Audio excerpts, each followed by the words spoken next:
Dear students, today we will discuss field of fractions of an integral domain and ring of fractions of a ring. You know that all the rings we would be discussing in this session, in the sessions we have done previously after mid semester, are commutative rings with identity.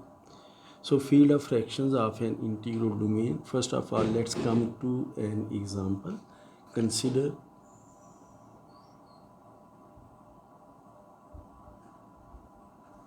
Z, this is the integral domain of integers, -3, -2,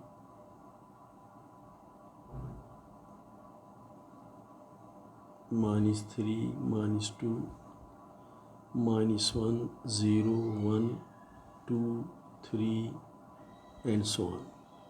So this is ring of integers, which is in fact an integral domain.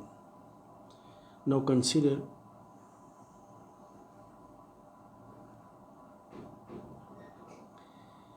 those elements of this ring which are non-zero, that is S belonging to Z, such that S is not equal to 0.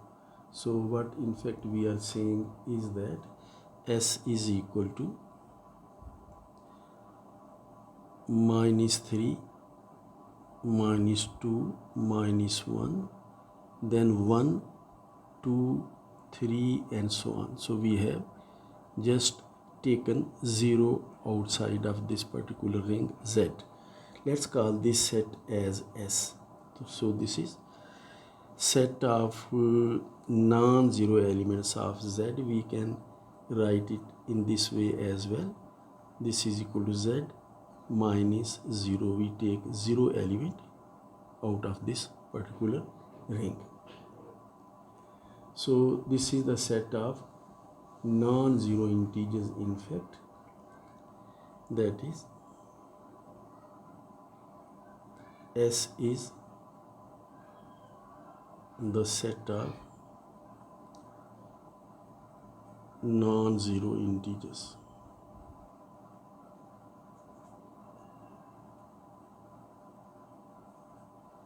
And we know that product of two non-zero integers is again a non-zero integer.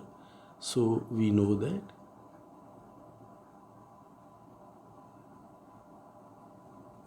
S is closed under multiplication,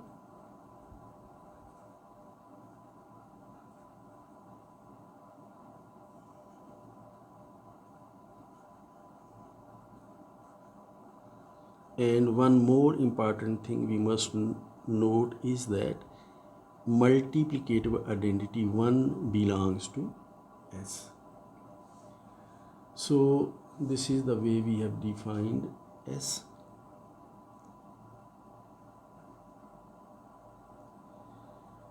Now consider Cartesian product of Z with S. Consider Cartesian product of Z with S. This will be equal to set of order pairs AS such that A belongs to Z and S belongs to S. And if you like, you can write it in this way as well. This is equal to set of order pairs AS such that A and S belong to Z and S is not equal to 0. So it is same thing, because in order to find S you have just taken 0 out from the ring Z. So this is Z cross S, Cartesian product of Z with S. We define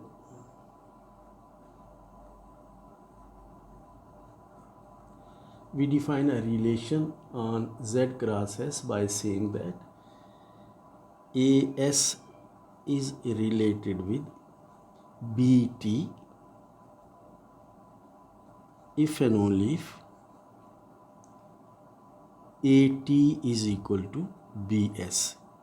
AT is equal to BS. Note that what we are saying is that A multiplied with T is equal to B multiplied with S. So this is a relation we have defined on Z cross S, and we can easily check that this is an equivalence relation. This is an equivalence relation.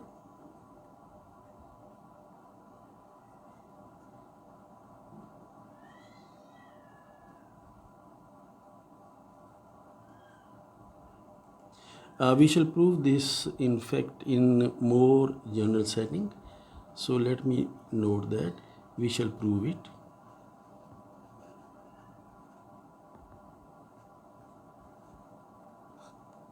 In more general setting.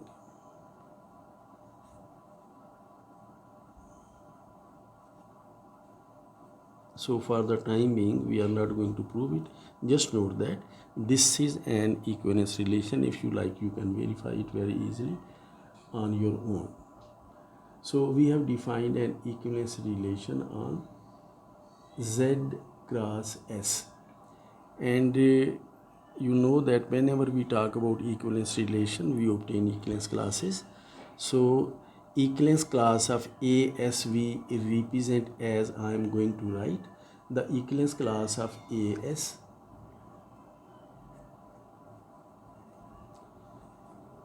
the equivalence class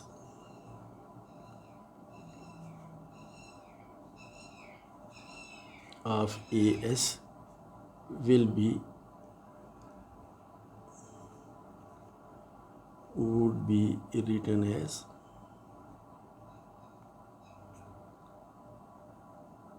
so equivalence class of this particular element AS will be written as A by S. We will call it A by S. So let the set of equivalence classes be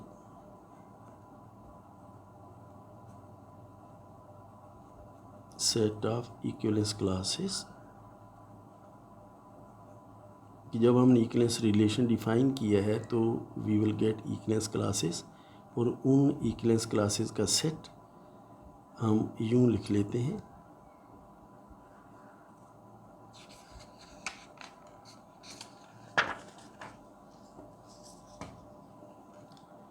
so let the set of equivalence classes be these are the equivalence classes A by S such that A belongs to Z and S belongs to S.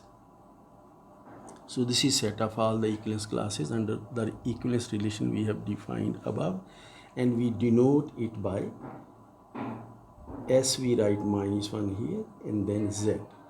तो ये एक standard notation है जो अक्सर commutative algebra पर author जो हैं जो लिखते हैं बुक्स वो इस नोटेशन को इस्तेमाल करते हैं call it S inverse Z S raised to power -1Z. Anyway, this is set of equivalence classes of the equivalence relation we have defined above. On this set we define addition and multiplication as follows. In fact, we shall prove that this we will not prove, in fact we just give an outline of the proof that S inverse Z is a field. So we shall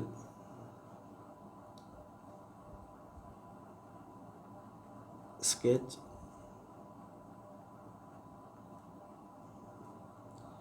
an outline of the proof that S inverse Z is a field.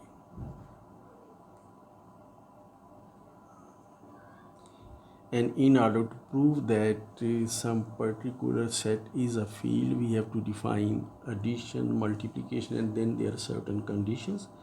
So first of all, we come to addition.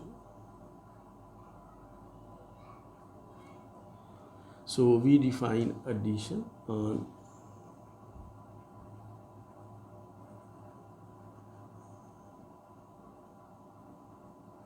addition in S inverse Z as if we are given two elements of S inverse Z. Suppose one element is A by S and second element is B by T. We define their addition as S multiplied with T and then AT plus BS. You will note that you are a bit familiar about this particular addition which we have defined here, and we define multiplication as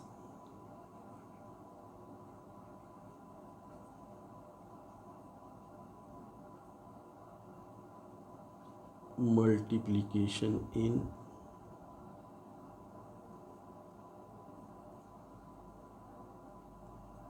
S inverse Z as, again, if we are given two elements of S inverse Z, A by S and B by T, we define their product as AB by ST, and it is again something you are quite familiar with.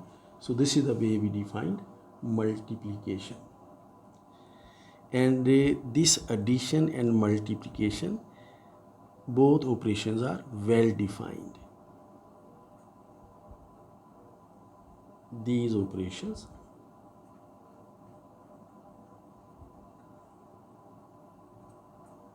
are well defined.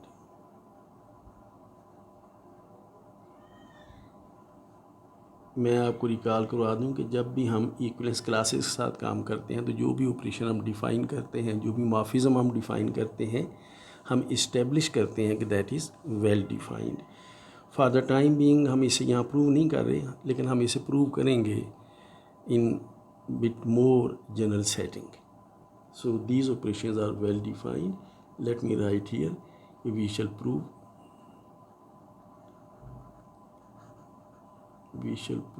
it in more general setting.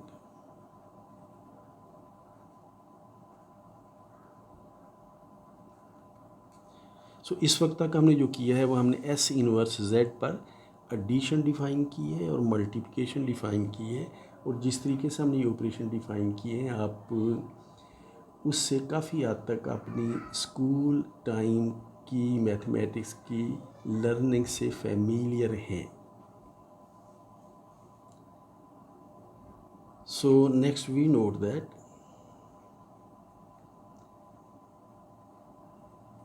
under these operations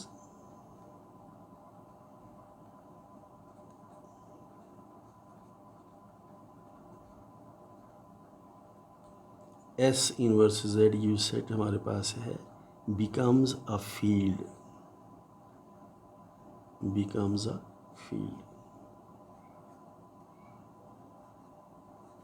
मैं यहाँ ये note कर दूँ कि ये जो add करने के बाद जो रिज़ल्ट है इसे भी आप देख सकते हैं, this belongs to S inverse Z,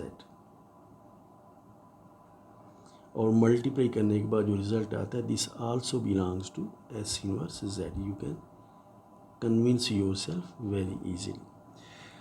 So under these operations S inverse Z becomes a field. Let's see how it works. So first of all, S inverse Z is a abelian group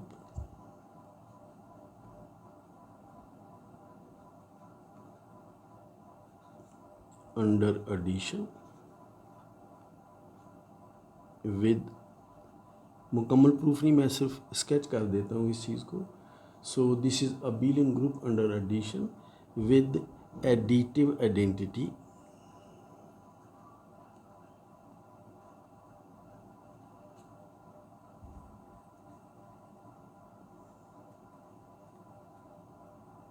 given by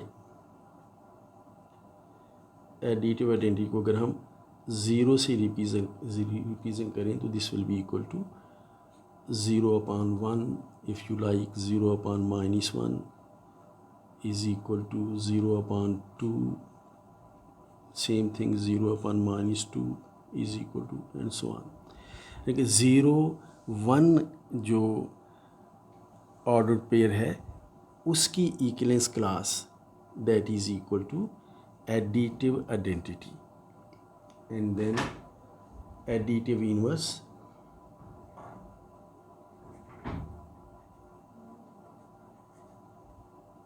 and additive inverse of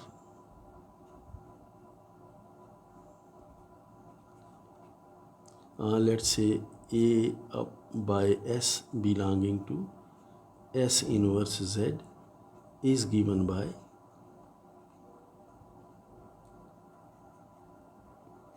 A by S का जो additive inverse है that is given by minus A by S और आप check कर सकते हैं this is additive inverse which also belongs to S inverse Z। तो मैंने सिर्फ एडिटिव आइडेंटिटी और एडिटिव इनवर्स का जिक्र किया है, बाकी सारी चीज़ें बड़ी आसानी से चेक की जा सकती हैं। So S inverse Z is abelian group under addition. बाकी चीज़ें डिटेल में मैंने यहाँ नोट नहीं की, you know that what those conditions are. मैंने सिर्फ एडिटिव आइडेंटिटी और एडिटिव इनवर्स को मेंशन किया है।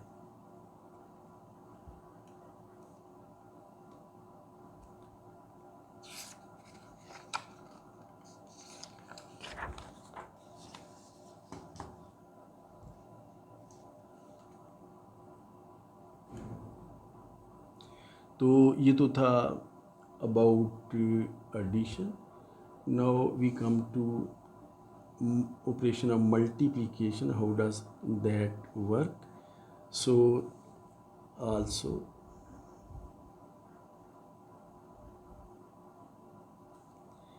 अगर आप S इनवर्स Z में से आप 0/1 की इक्विवेलेंस क्लास निकाल दें, 0/1 is it self equivalence class. तो अगर आप S इनवर्स Z में से 0/1 निकाल दें which is 0 in S inverse Z जो हमने ऊपर नोट किया है, then this becomes abelian group under multiplication.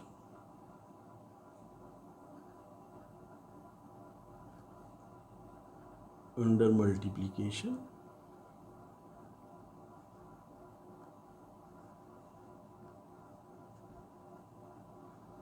with multiplicative identity,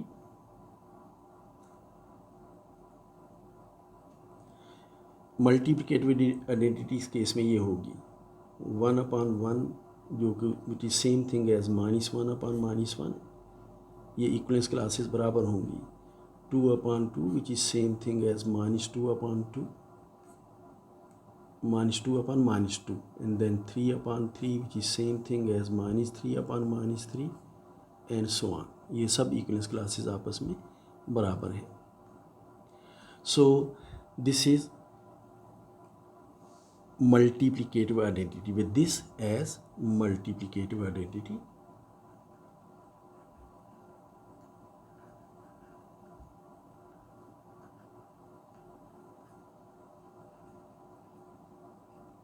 And multiplicative inverse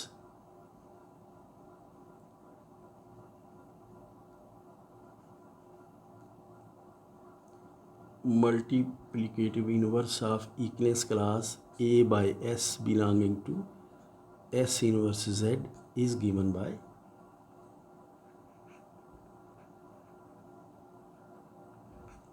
S by A, and you can see that also belongs to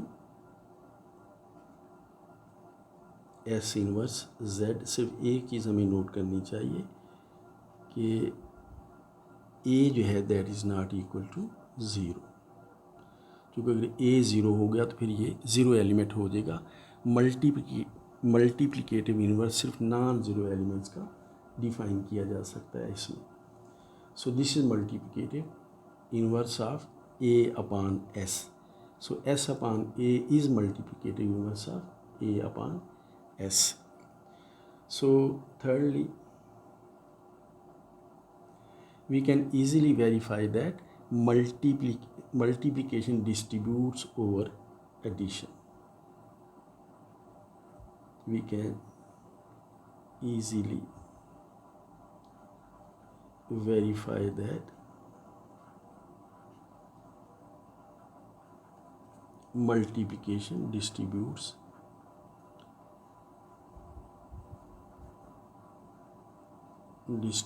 over addition.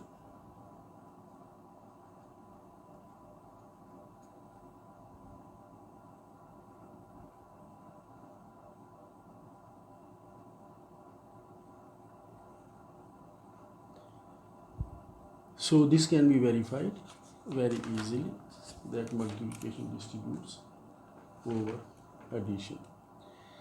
So all these conditions we have discussed above establish that S inverse Z is a field. Thus, S inverse Z is a field.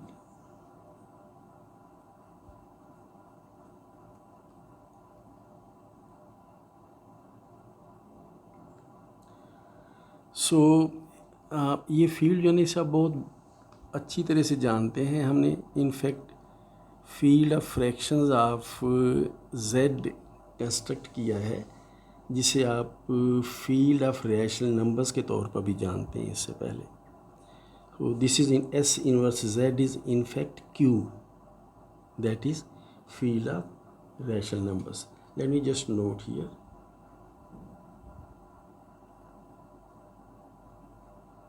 S inverse Z is in fact Q, the field of rational numbers.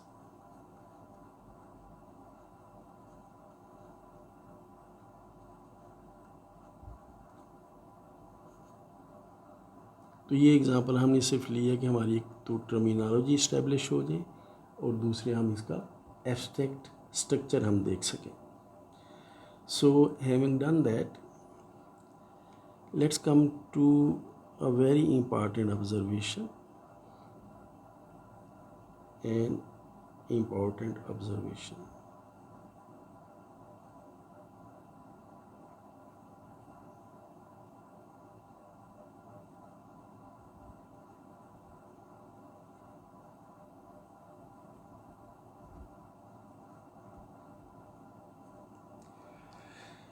अब देखिए observation ये है कि ये जो ring of integer z है, इस ring of integer z से लेकर ये जो हमने फील्ड ऑफ फ्रैक्शंस बनाया है S इनवर्स z, जो खुद आप जानते हैं कि this is also a ring.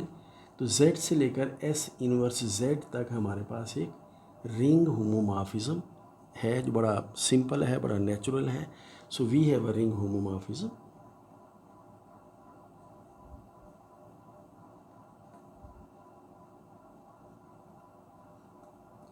Ring homomorphism.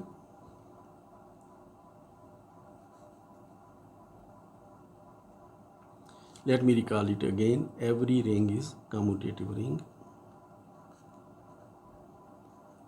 Every ring is commutative.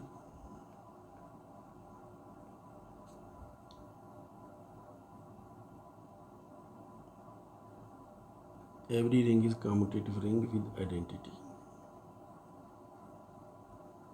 with multiplicative identity 1. So I have just noted that. So we have a ring homomorphism. अब देखिए Z से लेकर S इनवर्स Z जो कि आप जानते हैं यकीनन एक commutative ring with identity है. In particular this becomes a field. So we have a ring homomorphism from Z into S inverse Z. Let's write it as F given by, और बड़ी आसानी से आप गेस कर सकते हैं, दिस इज़ गिवन बाय, आपको z का कोई भी एलिमेंट a दे दिया जाए तो F A will be equal to a by 1. In fact, this ring homomorphism is injective. This ring homomorphism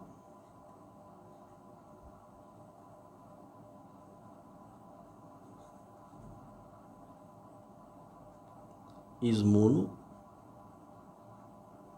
ये इस केस में मोनो है, in this case. In general ये मोनो नहीं होता, लेकिन इस केस में ये मोनो है। और आप ये कहते हैं कि रिंग Z जो है ये फील्ड ऑफ फ्रैक्शंस में एम्बेडेड है। ये रिंग Z या integral domain Z in fact we must say is embedded in the field of fraction जो हमने इसे कंस्ट्रक्ट किया है। So this is an important observation. We have a ring homomorphism and you can check it that this is a ring homomorphism. You can check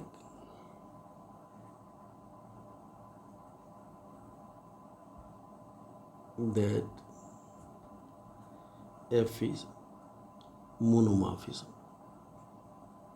ring homomorphism, and then this is injective. So you can check it on your own. This is a ring monomorphism. It has a very particular property. This has a property, this ring homomorphism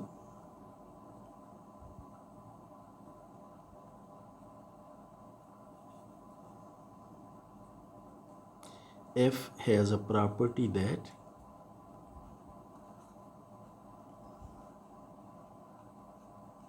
और ये बड़ी important property है। इस किस्म की properties algebra में, इस किस्म की कंडीशंस अलजबरा में अक्सर आती हैं।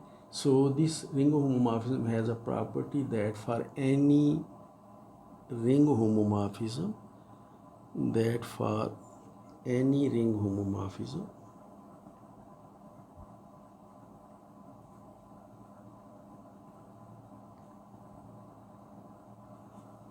आपको कोई भी रिंग होमोमॉर्फिज्म दे दिया जाए, let's say it G from Z to B is again a commutative ring with identity, so that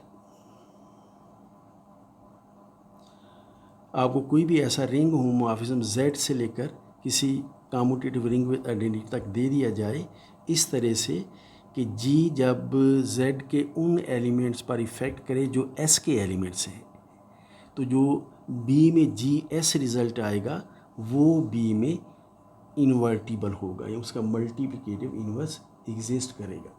so that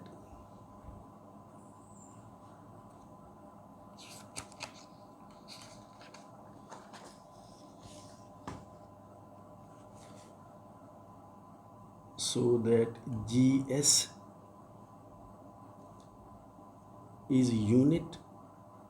आप जानते हैं यूनिट के माने होते हैं, किसी भी रिंग में यूनिट आप उस एलिमेंट को कहते हैं जिसका मल्टीप्लिकेटिव इन्वर्स एग्जिस्ट करता हो। So GS is unit in B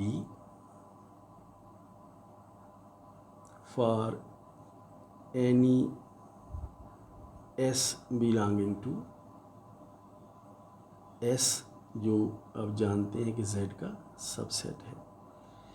तो Z के आप उन एलिमेंट्स पर G को जब इफ़ेक्ट करेंगे जो S के एलिमेंट्स हैं, तो जो G का रिज़ल्ट आएगा वो इफ़ेक्ट करने के बाद GS वो इन्वर्टिबल होगा को डोमेन वाली रिंग B में, will be unit in B।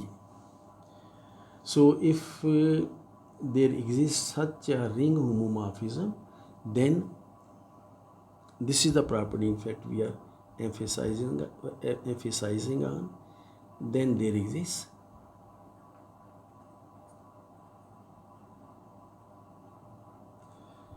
a uniqueness is very important. Note that हम इसे प्रूव तो नहीं करेंगे इस वक्त, लेकिन we will do it at some stage. Then there exists a unique ring homomorphism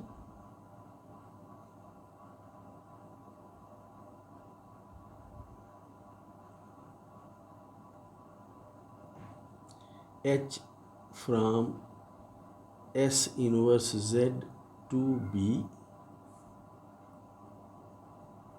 such that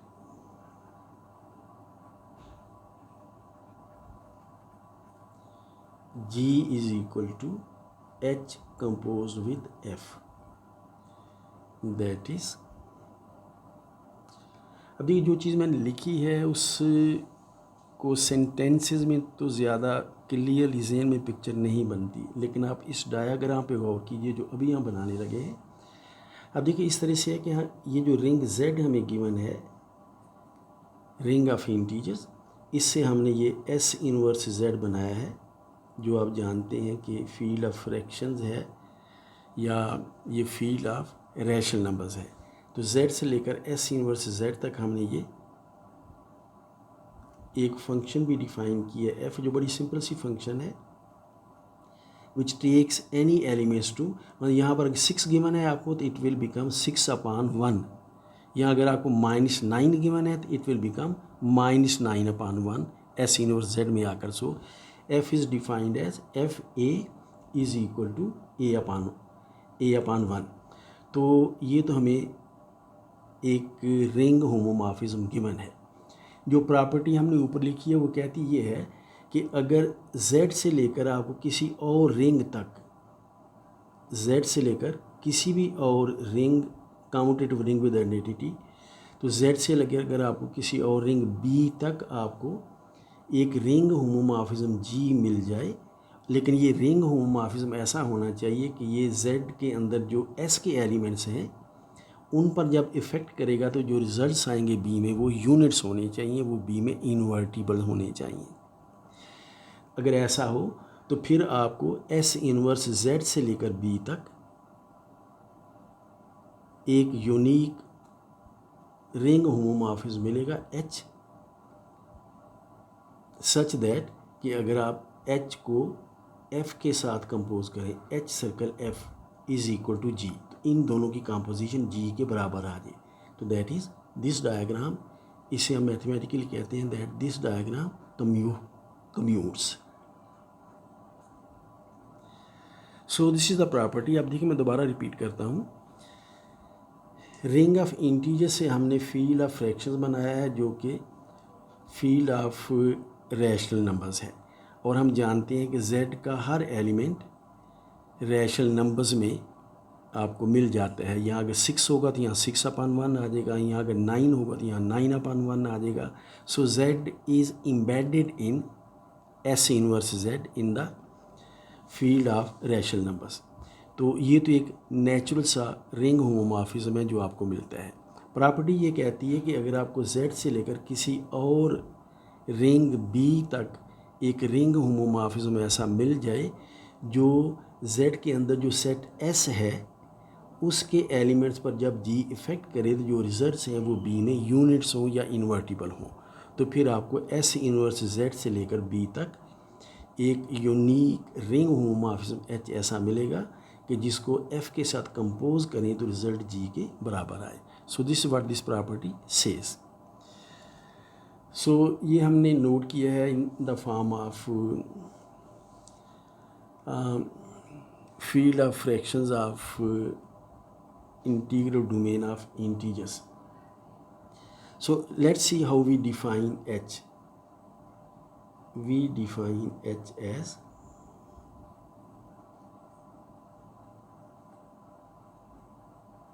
S inverse Z का कोई एलिमेंट आप ले लीजिए। S इनवर्स Z के एलिमेंट्स इस तरह के होंगे, A/S, A जो है वो Z के एलिमेंट होगा, S जो है वो S का एलिमेंट होगा। तो HA/S इज़ इक्वल टू, ये हम इस तरह से डिफाइन करते हैं कि A पर आप G का इफेक्ट ले लें। अब देखिए A चूँकि Z को बिलोंग करता है तो आप A पर G अप्लाई कर सकते हैं, ये B में आ जाएगा। और ये जो S है इस पर भी आप G का इफेक्ट ले लें, चूँकि S जो है ना ये भी Z को बिलोंग करता है, तो S पर आप G का इफेक्ट ले लें। और जो GS रिज़ल्ट आएगा वो चूँकि B में यूनिट है, इन्वर्टिबल है, तो आप इसका इन्वर्स लेके इसी से मल्टीप्लाई कर दें। So this is the way we define this ring homomorphism, this unique ring homomorphism. बाकी कंडीशन अगर आप चाहें तो आप चेक कर सकते हैं कि दिस रिंग होमोमॉर्फिज्म कंपोजिशन जो है ना वो H सर्कल F जो है वो G के बराबर आती है। But anyway note this particular ring homomorphism. So let me note that we have in fact discussed construction of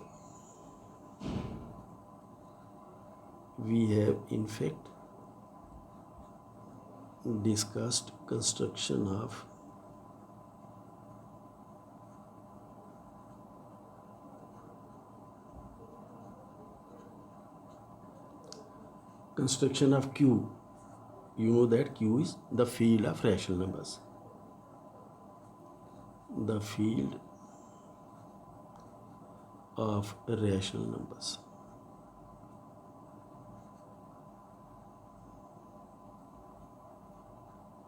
So we have discussed construction of Q, the field of rational numbers, from Z, the ring of, या the integral domain of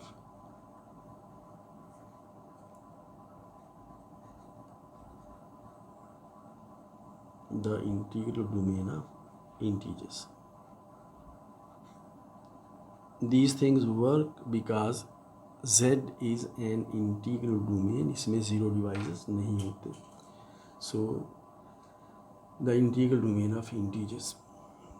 Let me recall that.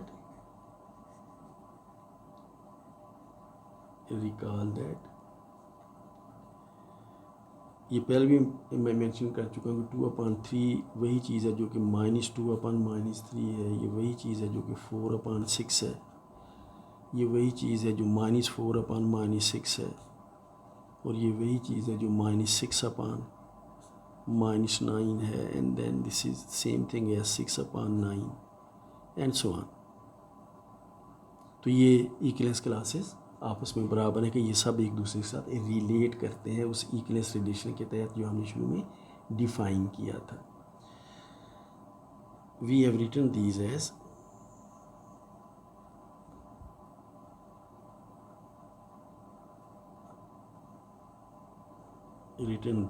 In above discussion. शुरू में जो हमने लिखा था इन above discussion.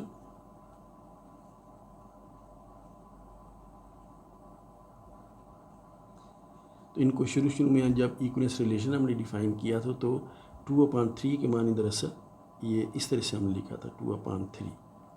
फिर -2/-3 इस तरह हमने. और ये these are related with each other.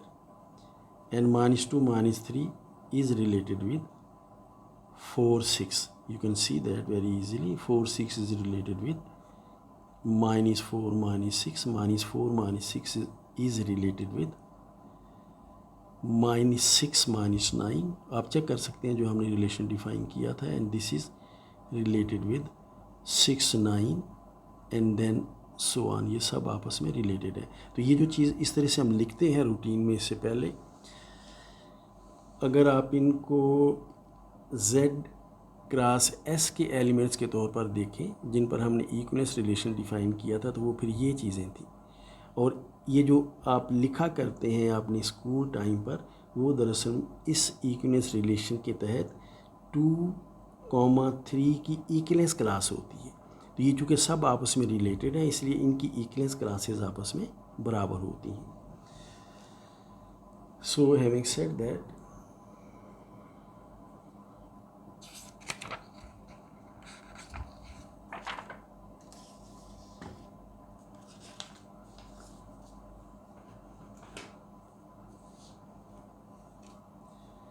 So all these are equivalent because मैंने आपको ये रीज़न इसकी बता दी है. सो एट स्कूल लेवल आप जानते हैं कि इन चीज़ों को, वो जो ऑर्डर पेज हैं उनको भी आप बटे की शक्ल में लिखते हैं. और इक्विवेलेंस क्लासेस वहाँ पर हम इतनी एहतियात नहीं करते, तो ये चीज़ें हमें एक जैसी नज़र आती हैं. बट हमने इन चीज़ों को अब बहुत क्लियरली लिख दिया है.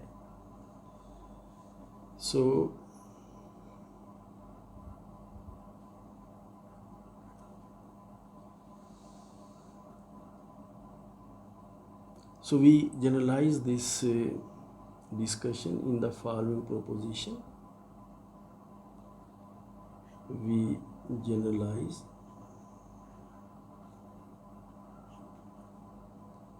this discussion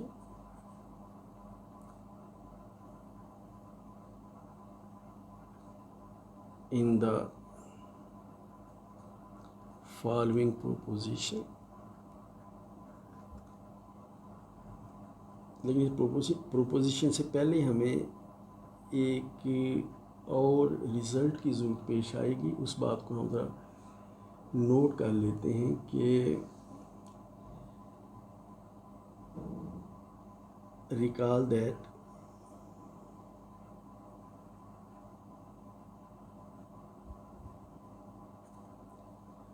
but first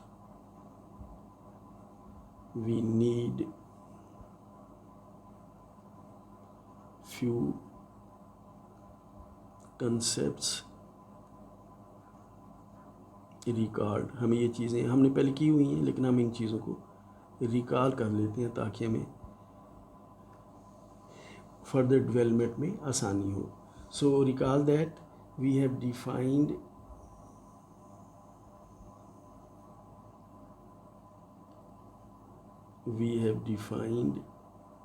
that A belonging to R is counted ring with identity, is zero divisor.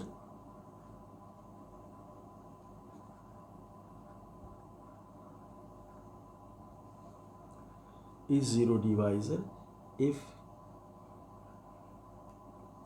A condition तो ये है कि A ज़ीरो नहीं होना चाहिए, A is not equal to zero, and there exists B belonging to R जो कि zero ना हो, such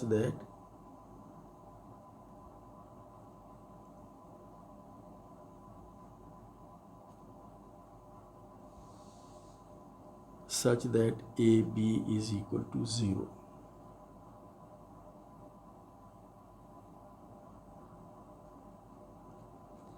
तो एक नॉन ज़ीरो एलिमेंट जो है वो ज़ीरो डिवाइज़र होगा अगर वो किसी नॉन ज़ीरो एलिमेंट के साथ मल्टीप्लाई होकर result zero they they. So this is definition of zero divisor. एक और डेफिनेशन जो हमने नहीं की थी लेकिन हम इस पर बेस करते हुए बड़ी आसानी से डिफ़ाइन कर सकते हैं, वी मे आल्सो डिफ़ाइन, इसे हम बाकायदा डेफिनेशन के तौर पर लिख लेते हैं और ये डेफिनेशन होगी नॉन ज़ीरो डिवाइज़र की, non zero divisor.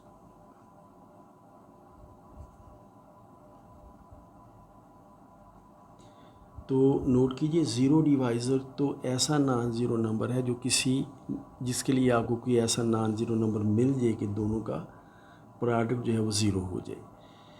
Non zero divisor जो है ना वो इससे अपोजिट चीज़ होगी। Let's define that, let R be a commutative ring with identity,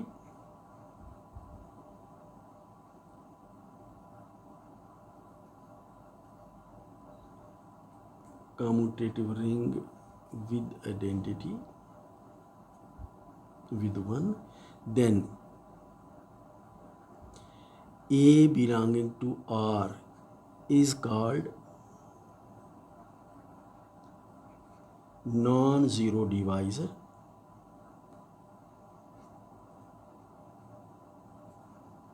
zero divisor की opposite non-zero divisor is called non-zero divisor। condition वही है number 1, if A is not equal to 0, this is the first condition, and for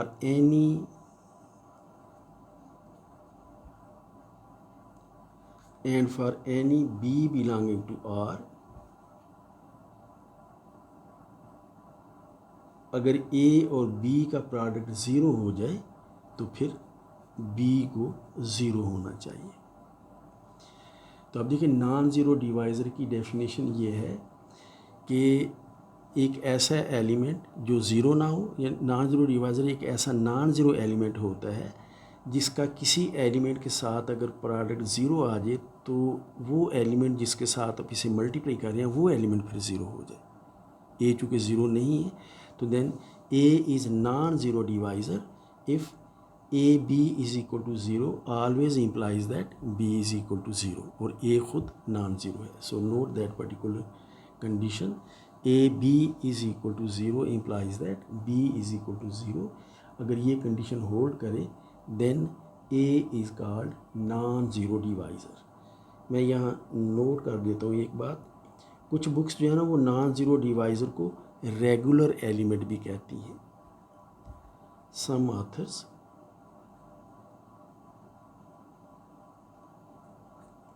call non-zero element, non-zero divisor as regular element.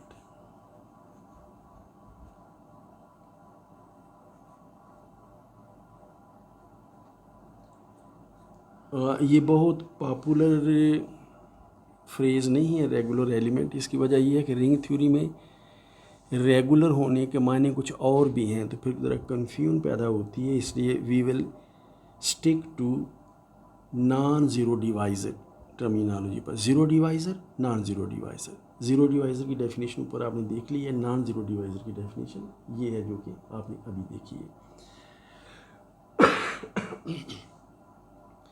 Proposition से पहले हम एक छोटा सा result prove कर लेते हैं. Let's call it lemma. हमें इस रिजल्ट की ज़रूरत पेश आएगी प्रोपोजिशन के लिए. So will call it lemma. Let R be a commutative ring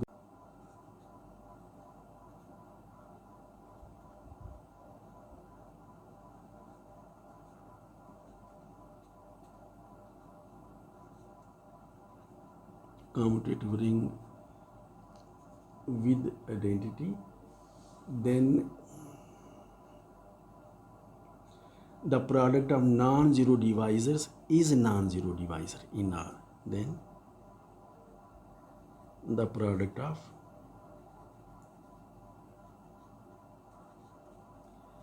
non-zero divisors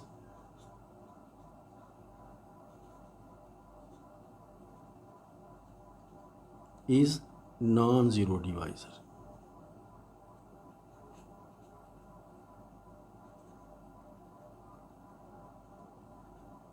In the ring R. इससे रिज़ल्ट के माने ये हैं कि अगर आप किसी रिंग के नॉन ज़ीरो डिवाइज़र का सेट बना लें, that set will be closed under multiplication. So let's see the proof. Proof बहुत सिंपल है.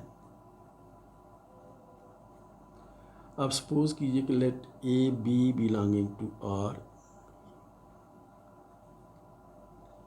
ये रिंग आर के दोनों एलिमेंट जो हैं वो नॉन ज़ीरो डिवाइज़र्स हैं. Are non zero divisors.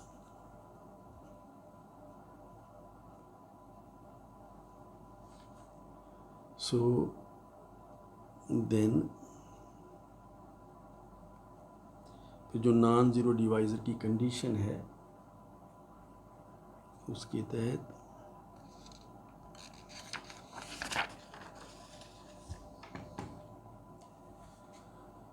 so then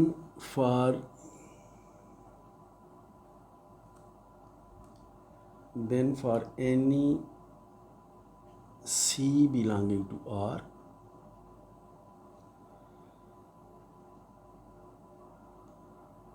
then for any C belonging to R, फ़र्ज़ कीजिए कि ए बी का जो प्रोडक्ट है, फ़र्ज़ कीजिए कि ए बी का सी के साथ जो प्रोडक्ट है वो ज़ीरो हो जाता है. तो इसके माने फिर ये होंगे कि ए का बी सी के साथ प्रोडक्ट जो है वो ज़ीरो हो जाता है. एसोसिएटिव लॉ यूज़ किया हमने. इसके माने फिर ये होंगे कि बी और सी का जो प्रोडक्ट है ये ज़ीरो है. इसकी रीज़न ये है कि ए जो है वो नॉन ज़ीरो डिवाइज़र है because A is non zero divisor.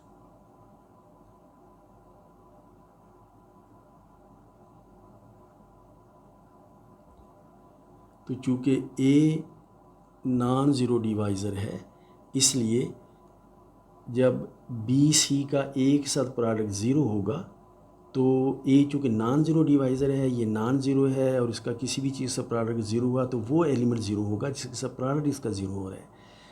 तो since A is non-zero divisor, therefore this implies that BC is equal to 0 and this implies that, अब देखिए B भी non-zero divisor है, so this implies that C is equal to 0 because B is non-zero divisor. B is also non-zero divisor.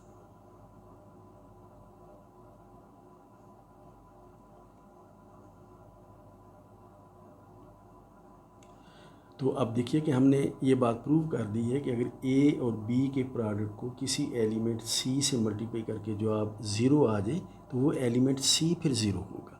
तो therefore ए और B का product जो है वो नॉन ज़ीरो डिवाइज़र है।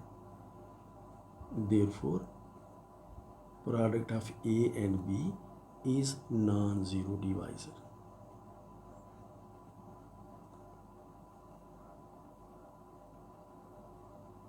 अगर आप किसी ऐसे ऑथर की बुक पढ़ें जो नॉन ज़ीरो डिवाइज़र को रेगुलर एलिमेंट कहते हैं तो this result says that product of two regular elements is again a regular element. So let's have a corollary of this lemma.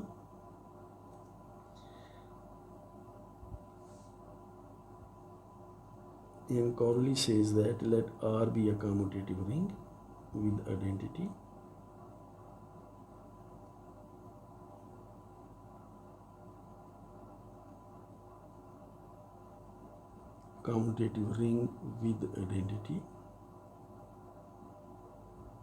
then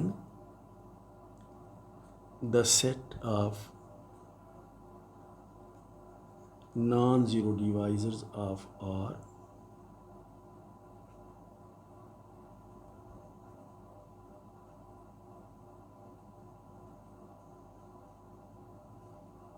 is closed under multiplication.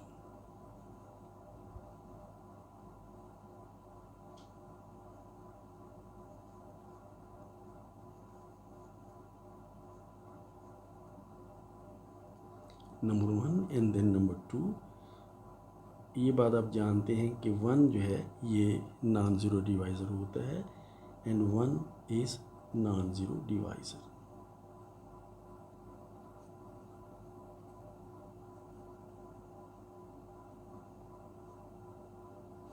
ये हम वैसे note कर लेते हैं। सो नॉन ज़ीरो डिवाइसेस का set जो है वो मल्टीप्लिकेटिवली क्लोज्ड होता है and contains multiplicative identity. So having said that,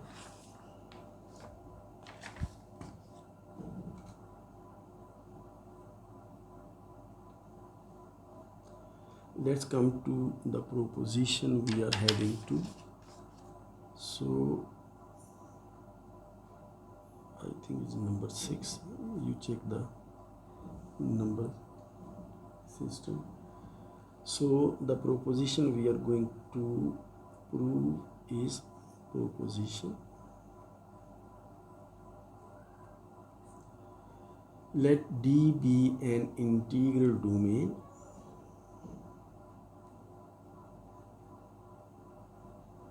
let D be an integral domain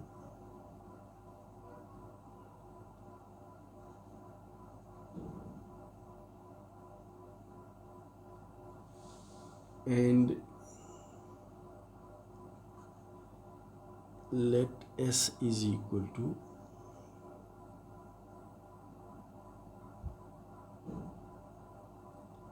S belonging to D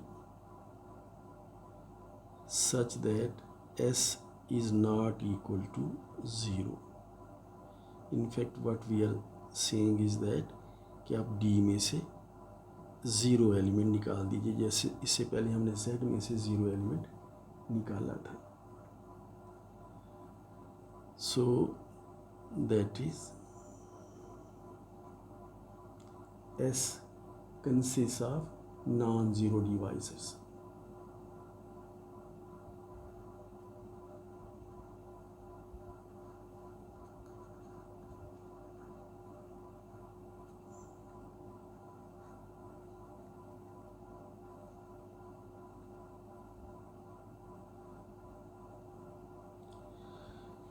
तो डी चूँकि इंटीग्रल डोमेन है और इंटीग्रल डोमेन में से अगर आप ज़ीरो निकाल दें तो बाकी आपके पास नॉन ज़ीरो डिवाइज़र रह जाएंगे। चूँकि आपके ज़ीरो डिवाइज़र की डेफिनेशन ये है कि ऐसे नॉन ज़ीरो एलिमेंट्स जिनको किसी नॉन ज़ीरो एलिमेंट से मल्टीप्लाई करके जो अब आपके पास ज़ीरो आ जाए, और इंटीग्रल डोमेन में चूँकि ज़ीरो डिवाइज़र नहीं होते हैं तो ज़ीरो को छोड़कर बाकी सारे के सारे नॉन ज़ीरो डिवाइज़र्स होंगे। सो हैविंग सेड दैट, एक चीज़ और भी नोट कर लीजिए, also 1 belongs to S।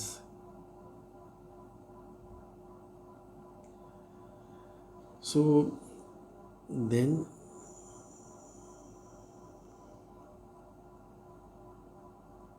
consider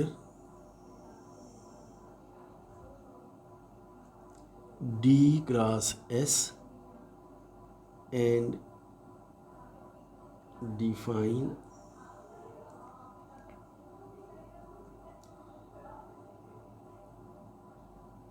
AS is related with BT if and only if AT is equal to BS. Note that AT is equal to BS if and only if AT is equal to BS for AS and BT belonging to D cross S, then this particular relation is an equivalence relation. Then this particular relation is an equivalence relation.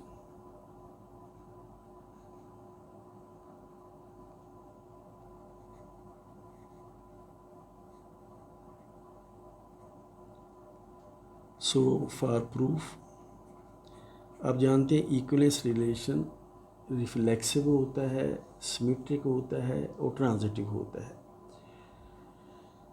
तो इसकी जो reflexive होने की और symmetric होने की condition जो है ना वो बहुत सिंपल है।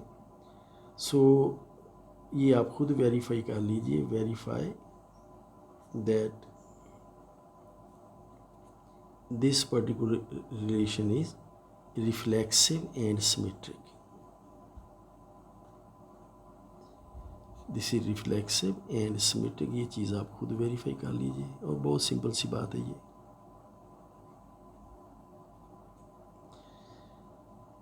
मैं इसके ट्रांजिटिव होने को वेरीफाई करता हूँ, ट्रांजिटिविटी।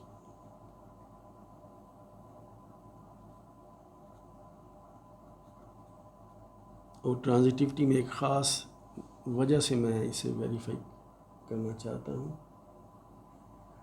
कि एक ख़ास पॉइंट है जो हम इसके अंदर नोट करेंगे।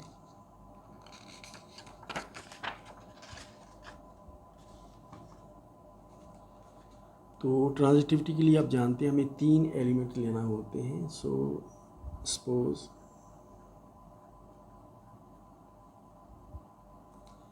AS, BT और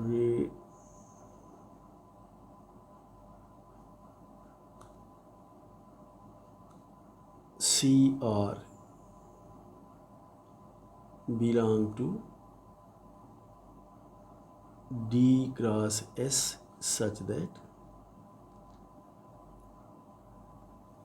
ये आप ऐसे एलिमेंट्स ले लीजिए इस तरह से कि AS जो है वो रिलेट करे BT के साथ और BT जो है वो रिलेट करे CR के साथ। हम प्रूव करेंगे कि AS जो है वो CR के साथ रिलेट करता है। This what we have to establish. So we shall prove that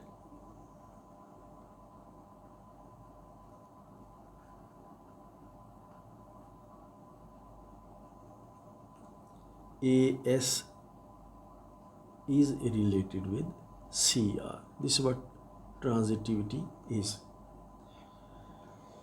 अब ये नोट कीजिए कि नाउ ए एस चूँकि बी टी के साथ रिलेट करता है, A S is related with B T and B T is related with C R. तो देयरफॉर ए टी को बी एस के बराबर होना चाहिए। Therefore A T is equal to B S, this is what relation is, and B R को C T के बराबर होना चाहिए and B R is equal to C T. आप इसे नोट कर लीजिए, B R is equal to C T. So this is what relation is. And therefore आप यूँ कीजिए कि यहाँ दोनों तरफ आप आर के साथ मल्टीप्लाई कर दीजिए और यहाँ दोनों तरफ आप एस के साथ मल्टीप्लाई कर दीजिए, इससे फ़र्क नहीं पड़ता दिस प्रॉपर्टी ऑफ इक्वेशन। तो therefore A T R is equal to B S R and यहाँ दोनों तरफ एस से मल्टीप्लाई कीजिए, B R S is equal to C T S and therefore अब देखिए ये भी बी एस आर है और बी आर एस जो है अगर आप चाहें इसे लिख लेते हैं हम, A T R is equal to B S R and क्योंकि रिंग हमारी कम्यूटेटिव है तो बी आर एस को आप चाहें तो आप इसे बी एस आर लिख दीजिए is equal to C T S. तो अब इक्वालिटी की वजह से ये भी बी एस आर के बराबर है, ये भी बी एस आर के बराबर है, तो फिर ए टी आर जो है वो सी टी एस के बराबर होगा। तो therefore A T R is equal to C T S and therefore आप चाहें तो ए आर को इकट्ठा कर लें और टी दोनों में है, यहाँ भी है टी और यहाँ पर आप सी एस लिख लें और टी जो है ना वो आप चाहें तो एसोसिएटिविटी और कम्यूटेटिविटी को इकट्ठा अप्लाई करने से you can write this thing and therefore अब आप इसको इस तरफ ले आइए और A R T minus C S T is equal to zero और आप डिस्ट्रीब्यूटिविटी यूज़ कीजिए रिंग की प्रॉपर्टी। तो therefore A R minus C S multiplied with T is equal to zero. अब ये नोट कीजिए कि रिंग आर जो है वो हमारी एक इंटीग्रल डोमेन है, तो therefore A R minus C S को ज़ीरो के बराबर होना चाहिए। Therefore A R minus C S is equal to zero because R is integral domain,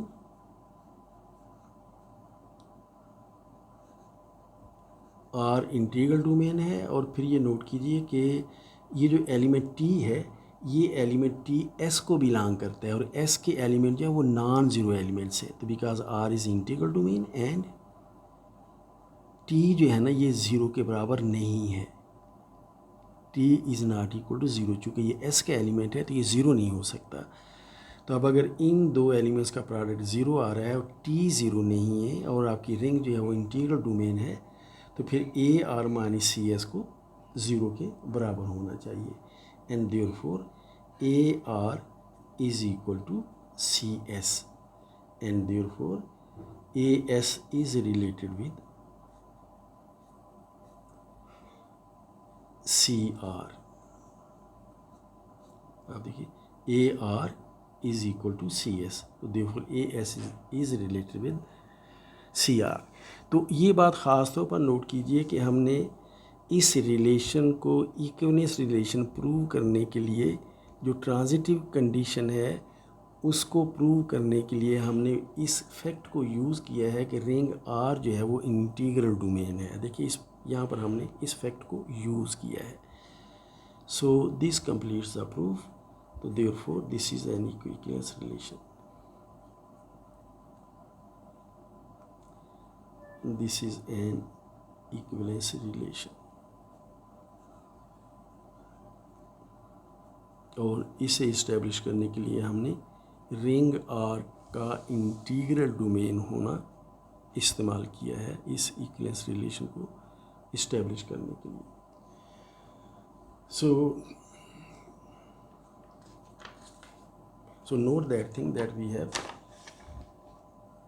used that ring R is integral domain in order to prove that this is an equivalence relation.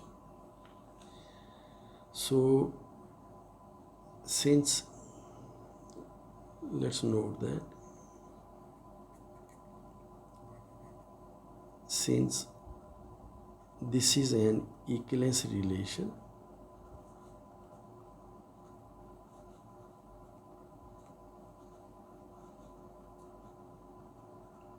on D cross S, therefore we will obtain equivalence classes now.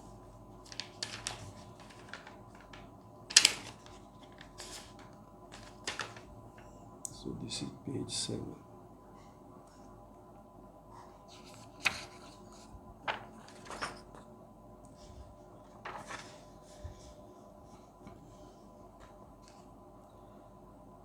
So since we have established that this is an equivalence relation, therefore we will obtain equivalence classes. So therefore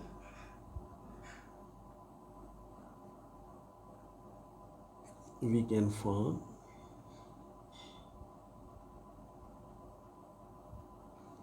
equivalence classes.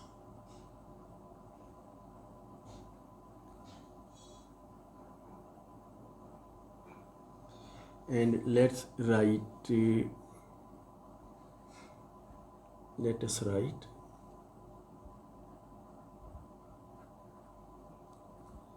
A by S for equivalence class of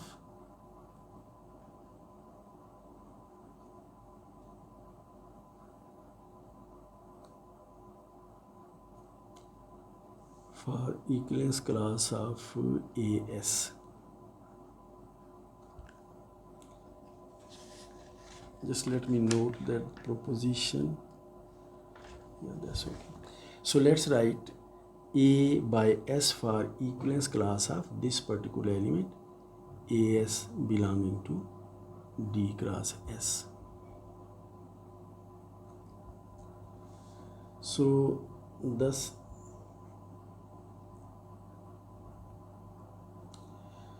तो ये बात ज़रा note कीजिए कि अगर AS जो है ये रिलेट करता हो BT के साथ, तो this is if and only if AT जो है वो BS के बराबर हो. AT is equal to BS, and you can see that this is if and only if A upon S is equal to A by S is equal to B by T. In fact अगर ऐसा हो तो ऐसा होता है, और अगर ऐसा हो तो ये इसकी डेफिनेशन है, इसलिए अगर ऐसा हो तो फिर ऐसा होता है, अगर ऐसा है तो फिर ऐसा होता है. सो AS is related with BT if and only if A upon S is equal to B upon T. ये दोनों रिलेट करेंगे अगर इनकी इक्विवेलेंस क्लासेस आपस में बराबर हो. दरम्यान में हमने ये कंडीशन भी लिख दी है. So let us right S inverse D for the set of all equivalence classes under this equivalence relation. Let us write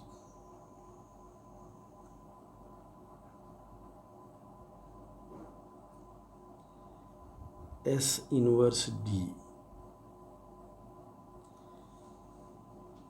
for the set of all the equivalence classes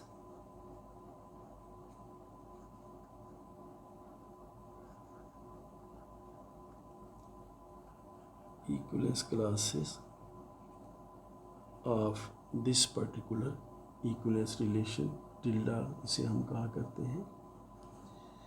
तो जो बात हम कह रहे हैं वो ये है कि that is S inverse D is this particular thing. S inverse D is equal to set of all the equivalence classes A by S such that A belongs to D and S belongs to S. So this is the set of all the equivalence classes under the equivalence relation we have defined. Now we come to a proposition.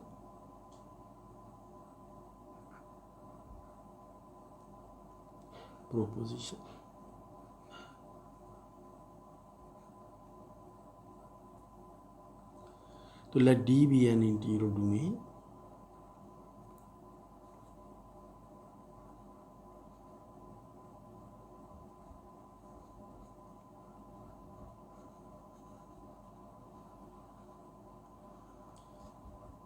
Let S is equal to, ये उससे पहले हम जो define किया था, S is equal to set of non zero divisors, और ये आपको मिल जाता है अगर आप D में से ज़ीरो एलिमेंट निकाल दें। So let S is equal to D minus zero, then S inverse D जो हमने ऊपर डिफाइन किया है, S inverse D is equal to A by S such that A belongs to D, S belongs to S, ये जो चीज़ ऊपर हमने लिखी हुई है, is a field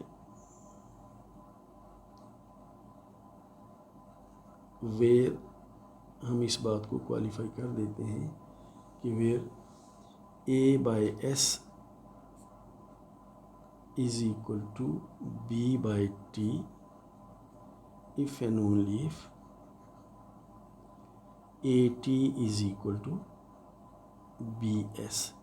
ये इसमें वो इक्वलेंस रिलेशन से मतलब ये चीज़ हमें मिलती है, तो हमने बजाय इसकी हम इक्वलेंस रिलेशन को दोबारा यहाँ लाइन दरमियान में यहाँ बस ये कंडीशन लिख दी है जो ऊपर हमने इसे नोट कर रखा है इस चीज़ को। So we have to prove that S inverse D is a field. So let's come to proof. हम वही सब कुछ कर रहे होंगे जो इससे पहले हमने इंटीग्रल डोमेन ऑफ इंटीजर्स के लिए किया था, लेकिन अब हम यहाँ पर कुछ चीज़ों को डिटेल से कर लेंगे। So for proof first of all we have to define addition. So addition,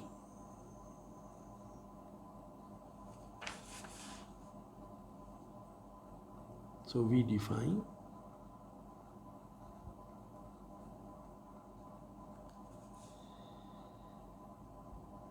A by S plus B by T is equal to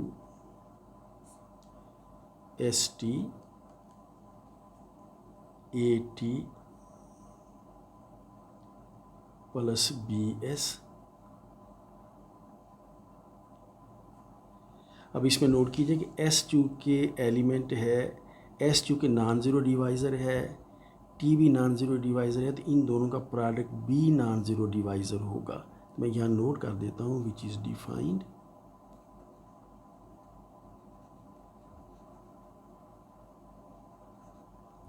because for S belonging to S,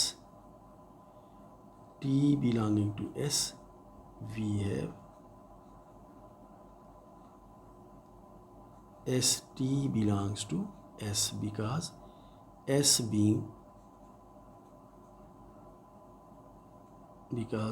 is closed under multiplication।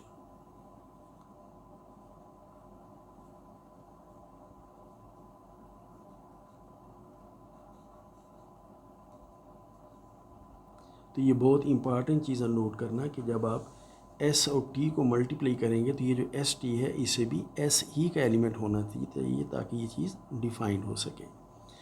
So addition is defined.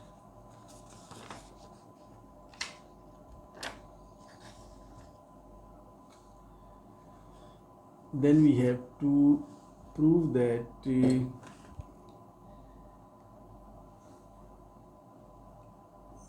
थोड़ा सा इसमें ज़रा note कर लीजिए कि which is defined because this is the case. हम सिर्फ S T की बात कर रहे हैं. एक बात और नोट कीजिए कि since we are talking about addition of equivalence classes we have to establish that this addition is well defined. तो यहाँ डिफाइंड की जगह हम कोई और लफ्ज़ लिख देते हैं which is, let's write here acceptable.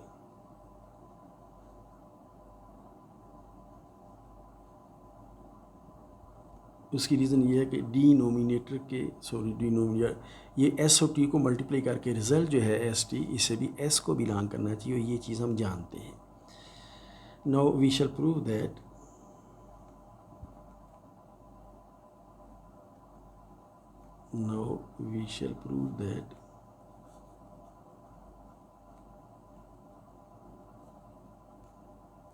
this is well defined. ये हमने शुरू में हमने डिस्कस किया था, वहाँ हमने छोड़ दिया था कि मैंने आपसे कहा था इसे हम जनरल सेट में करेंगे. So this is what we are doing now.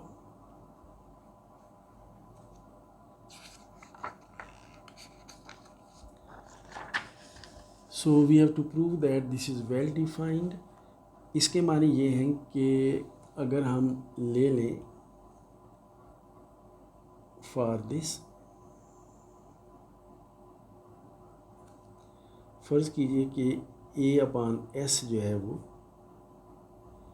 A dash upon S dash के बराबर है और बी अपान टी जो है वो बी डैश या B prime upon T prime के बराबर है. तो वी शैल प्रूव दैट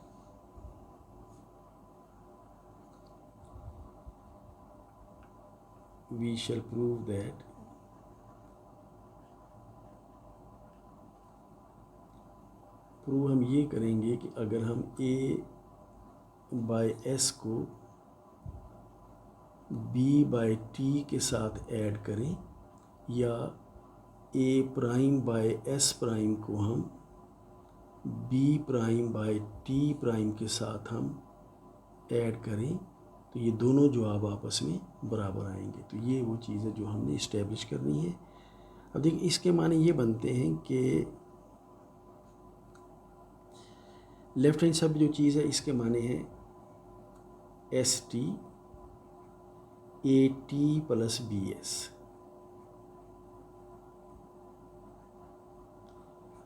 और जो राइट हैंड साइड पर है इसके माने बनते हैं S prime T prime and then A prime T prime plus B prime S prime. यानी कि हमने ये प्रूव करना है या हमने ये प्रूव करना है, या फिर ये कह लीजिए कि हमने ये प्रूव करना है, या फिर हमने ये प्रूव करना है कि ए टी, इसको अगर हम इस तरफ ले आएँ तो ये हो जाएगा A T plus B S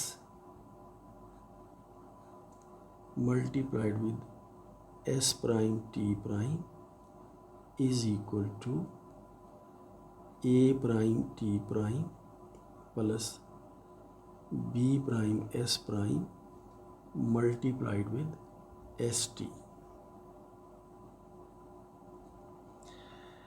अब देखिए ये जो हमने ये लिखा है ना, ये चीज़ बज़ाहिर ऐसे लगती है जैसे हम जो हम किया करते थे मैट्रिक में 11th में, बज़ाहिर तो उसी तरह की चीज़ लगती है, लेकिन यहाँ हम जो यूज़ कर रहे हैं वो ये है कि ये इक्विवेलेंस क्लास अगर इस इक्विवेलेंस क्लास के बराबर है तो फिर इसका और इसका जो ऑर्डर पेयर बनेगा वो इसके और इसके ऑर्डर पेयर के साथ रिलेट कर रहा होगा, तो वहाँ से ये चीज़ आती है. लेकिन हमने ऊपर एक कमेंट ऐसा कर लिया था कि अगर हमें ऐसा मिल जाए तो हम इसे इस तरह से लिख सकते हैं। मैं वो कमेंट आपको दिखा देता हूँ। देखिए ये कि अगर ये दोनों रिलेट कर रहे हो तो इसके ये माने बनते हैं और इसके ये माने बनते हैं। तो अगर आपको ये चीज़ यूँ दे दी जाए तो आप ऐसा लिख सकते हैं ये। तो हमने इस कमेंट को यूज़ किया है इस चीज़ से ये चीज़ लिखने के लिए। तो we are doing these things theoretically in fact.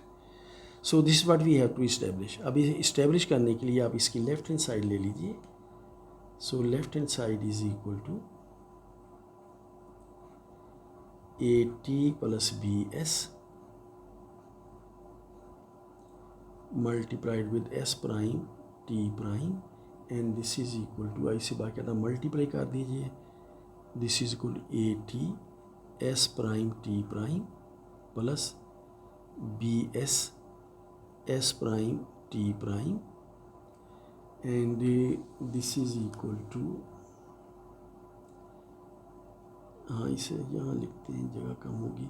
So A S prime हम इकट्ठा लिख लेते हैं, इसकी वजह मैं अभी आपको बताता हूँ। सो ए एस प्राइम और इसके बाद टी टी प्राइम इसके साथ ऐसे मल्टीप्लाई कर दीजिए एंड देन प्लस ये बी एस प्राइम जो है ना, इनको हम इकट्ठा लिख लेते हैं। लेट्स सी देयर, यहाँ से हमें क्या चीज़ मिलेगी। सो ए एस प्राइम और टी प्राइम और फिर बी टी प्राइम को हम इकट्ठा लिख लेते हैं। मैं इसकी वजह भी आपको बताऊंगा। बी टी प्राइम इनको इकट्ठा कर लीजिए एसोसिएटिव लॉ और कम्यूटेटिव लॉ को दोनों को मिलाकर इस्तेमाल करने से। So B T prime and then into S S prime. अभी ये हमने इसलिए लिखा है कि ये जो नंबर 1 है ना, इससे आपको मिलता है कि वही रिलेशन यूज़ करने से जो पीछे मैंने आपको बताया था, A S prime is equal to A prime S. तो हम चाहें तो ए एस प्राइम की जगह पर ए प्राइम एस लिख सकते हैं। So this can be written as, इसे हम लिख सकते हैं A prime S and then इसके साथ वो टी प्राइम जो है ना उसे ऐसे रहने दीजिए एंड देन प्लस ये बी टी प्राइम जो है ना, देखिए B T prime is equal to B prime T, B T prime is equal to B prime T. तो बी टी प्राइम की जगह पर आप लिख दीजिए B prime T and then into S S prime जो है ना, इसे आप वैसे रहने दीजिए। ये है by using 1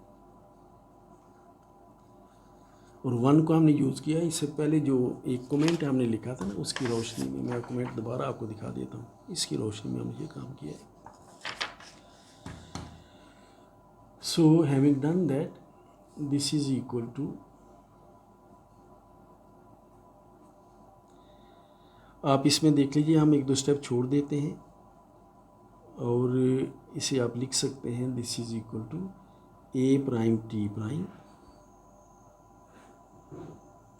and then plus B prime S prime.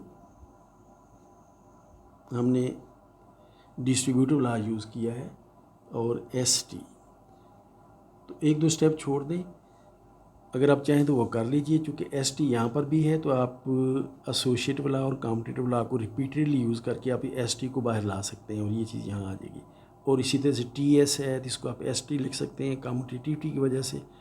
Associative law use करें तो ये एस टी आप इधर ला सकते हैं, फिर आप डिस्ट्रीब्यूटिविटी या मल्टीप्लिकेशन ओवर एडिशन यूज़ करके उस एस टी को आप कॉमन ला सकते हैं। तो हमने 2-3 स्टेप छोड़कर आप बड़ी आसानी से इस काम चीज़ को अंडरस्टैंड कर सकते हैं। And this is equal to right hand side जो आपने प्रूव कर, देखिए ये वही चीज़ है, हमने लेफ्ट हैंड साइड ली थी और ये राइट हैंड साइड हमें मिल गई। This is equal to right hand side. तो फिर हमने जो इस्टेब्लिश करना था वो हमने कर दिया है। हमने ये प्रूव करना था कि ये दोनों बराबर हैं और ये प्रूव करने के लिए ये प्रूव करना काफ़ी है, ये प्रूव करने के लिए ये प्रूव करना काफ़ी है और ये हमने प्रूव कर दिया है। Therefore we have established that a by s plus b by t is equal to A prime by S prime plus B prime by T prime and therefore addition is well defined. Therefore addition is well defined. तो जब हम ring of integers के लिए काम कर रहे थे ना, उस वक्त हमने इसको प्रूव नहीं किया था, तो मैंने आपसे वादा किया था इसे हम जनरल सेटिंग में प्रूव कर लेंगे. So this is what we have done now. So this was for addition. We come to for multiplication.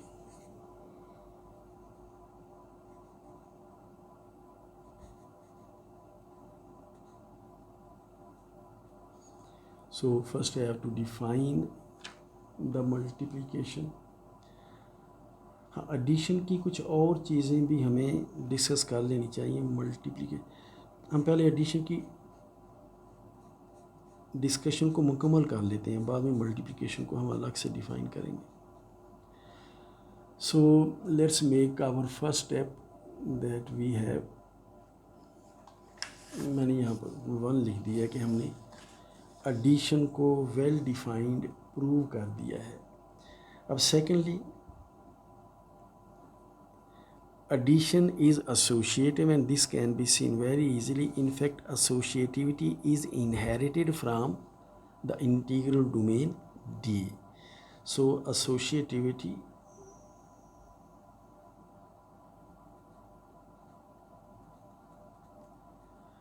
of addition is inherited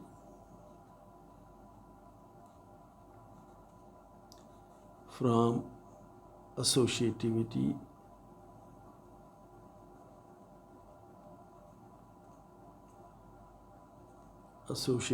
of addition in integral domain D में. चूँकि addition जो है वो associative है, तो that will work here as well and you can very easily prove it कि addition जो हमने डिफाइन की है दैट इज़ एसोशिएटिव.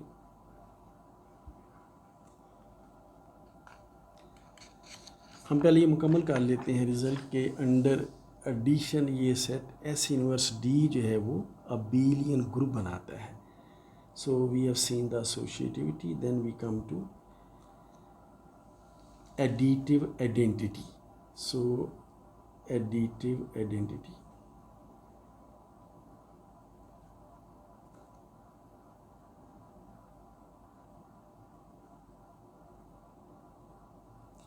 तो एडिटिव आइडेंटिटी के लिए नोट कीजिए कि 0/1 is additive identity is additive identity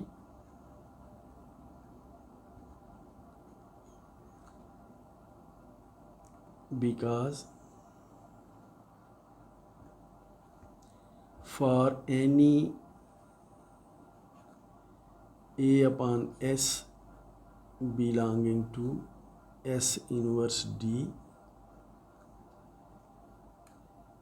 अगर आप 0/1 को ऐड करें A/S के साथ, A/S के साथ जैसे हमने डिफ़ाइन किया है, तो this will become 1 multiplied with S and then 0 multiplied with S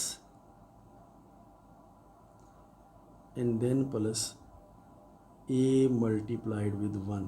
हमने इसी तरह से एडिशन को डिफ़ाइन किया है and this is equal to S, और ये आप देख सकते हैं ये आ जाएगा 0 + A and this is equal to A/S. And similarly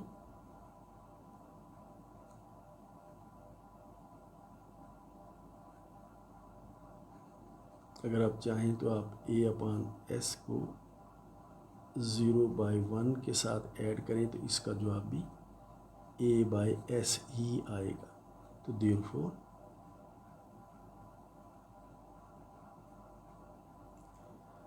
(0/1) is additive identity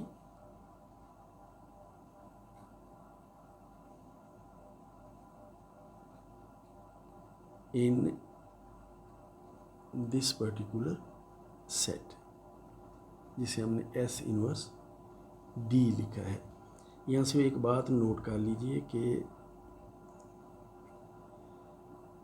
पहले भी ये बात हम डिस्कस कर चुके हैं कि 0/1 एग्जैक्टली वही है जो कि 0/S है for any s belonging to s, for any s belonging to s, क्योंकि इनकी इक्विवेलेंस क्लासेस 0/1 और 0/s, ये जो है ना ये एक ही इक्विवेलेंस क्लास है, या यूँ कह लीजिए कि 0,1 ऑर्डर पेयर जो है वो 0,s ऑर्डर पेयर के साथ रिलेट करता है. You can check it on your own. So next we come to inverses, additive inverses.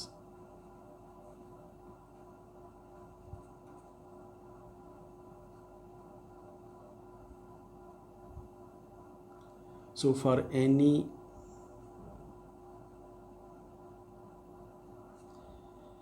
A/S belonging to S inverse D minus A/S belonging to S inverse D is additive inverse,